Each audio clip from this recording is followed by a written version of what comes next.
அது ஒரு காரணம் காட்டி அங்கே வேறு சில பதட்டமான சுச்சுவேஷன்ஸ், வேறு சில அசம்பாவிதங்கள் அந்த மாதிரி எதுவும் நடந்துடக்கூடாதுன்றதுக்காக தான் நாங்கள் அவாய்ட் பண்ணோம்.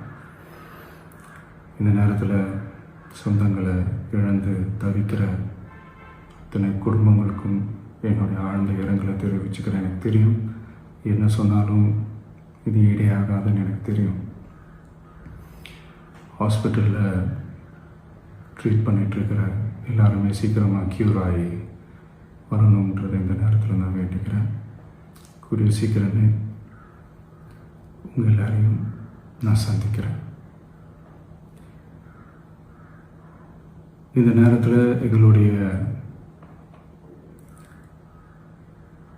வலிகளை, எங்களுடைய நிலைமையை புரிஞ்சுக்கிட்டு எங்களுக்காக பேசின அரசியல் கட்சிகளை சார்ந்த நண்பர்கள், தலைவர்கள் அனைவருக்கும் என்னுடைய நன்றியை தெரிவிச்சுக்கிறேன். கிட்டத்தட்ட ஒரு 5 மாவட்டத்துக்கு பிரச்சாரத்துக்கு போனோம். இந்த மாதிரி எதுவுமே நடக்கல. ஆனால் கரூரில் மட்டும் ஏன் எப்படி நடக்குது, எப்படி நடக்குது? மக்களுக்கு எல்லா உண்மையும் தெரியும்.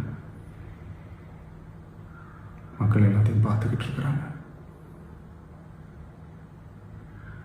கரூரை சேர்ந்த அந்த மக்கள்